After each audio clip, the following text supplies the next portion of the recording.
The executive boardroom on the top floor always smelled like expensive polish and corporate dread. I spent 15 long years mastering the silent power dynamics inside Apex Global as the lead director of strategic accounts. My authority did not come from shouting at people during meetings. It came from the quiet confidence of holding a $3 billion corporate merger completely in my head.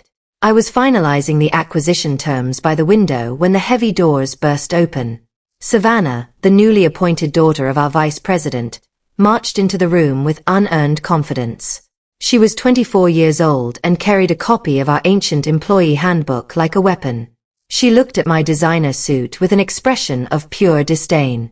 Savannah claimed that my vintage blazer violated Section 4 of the company dress code regarding standard button enclosures. She pointed a manicured finger at my leather bag, calling it completely unprofessional for client meetings. The entire office outside the glass cubicles went completely silent as the staff stopped typing. They watched the train wreck unfold in slow motion. I told her calmly that I was meeting Harrison Vance in 48 hours to close the massive deal. Savannah turned bright red and loudly announced that she was the chief of staff. She ordered me to go home immediately and submit a formal apology to Human Resources. When I simply refused her absurd demand, she shrieked that I was officially fired. A strange sense of relief washed over me as I looked at her angry face. I did not argue or beg for my position at the firm. I closed my tablet and told her that company standards were indeed very important. Savannah thought she had just established dominance over the pack, but she had actually pulled the pin on a massive grenade. My private office was filled with physical files and handwritten notes that only I could read. I packed my personal items, including a leather binder containing the private cell numbers of elite clients. My assistant Julia stood in the doorway with tears in her eyes, asking about the looming deadline. I told her that Savannah would handle the paperwork now. I cleared my local computer cache and logged out of the secure network forever. I did not destroy any digital files, but I removed my personal intellectual shortcuts from the system. Security guards who knew me for a decade escorted me to the elevator with apologetic looks. Savannah stood nearby, demanding that they check my bag for stolen data. I smiled at Savannah as the elevator doors closed, leaving her with a sudden flash of panic. By noon, the entire legal department would realize the sheer scale of the disaster. I walked to a quiet cafe down the street and ordered a double espresso. I turned off my mobile phone completely to enjoy an afternoon of absolute silence. When I finally activated my device that evening, it vibrated continuously for several minutes. There were dozens of missed calls from the board and desperate text messages from Julia.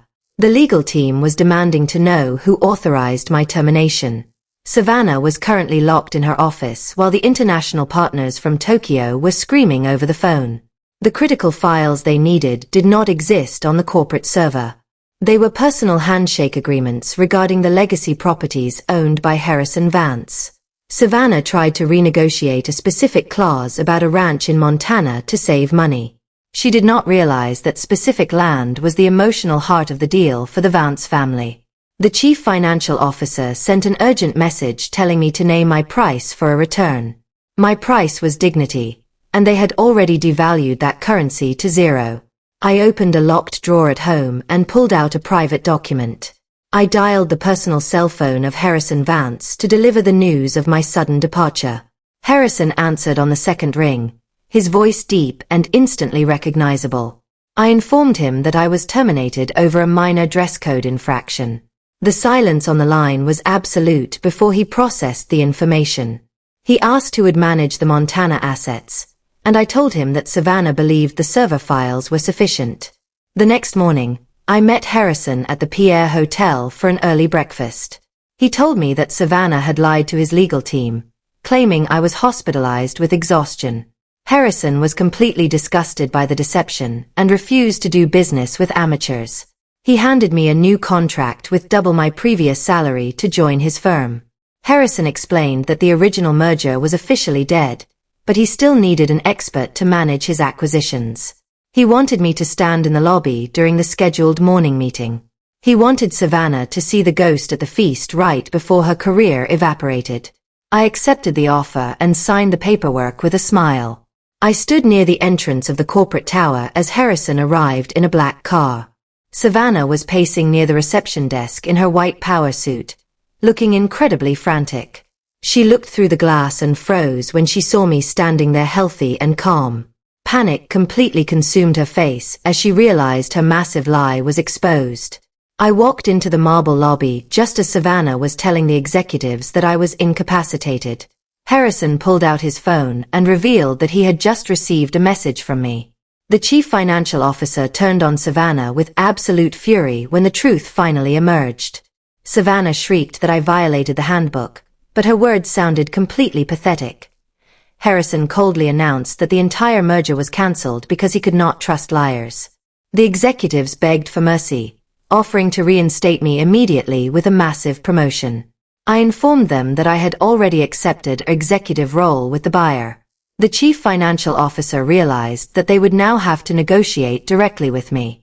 3 days later, the board begged for a final meeting to salvage their crumbling stock price. I walked into the crowded boardroom wearing a sharp new suit with gold buttons. Harrison offered to buy their entire portfolio for 30 cents on the dollar because of the chaos. I looked at Savannah, refused their desperate pleas, and walked out forever.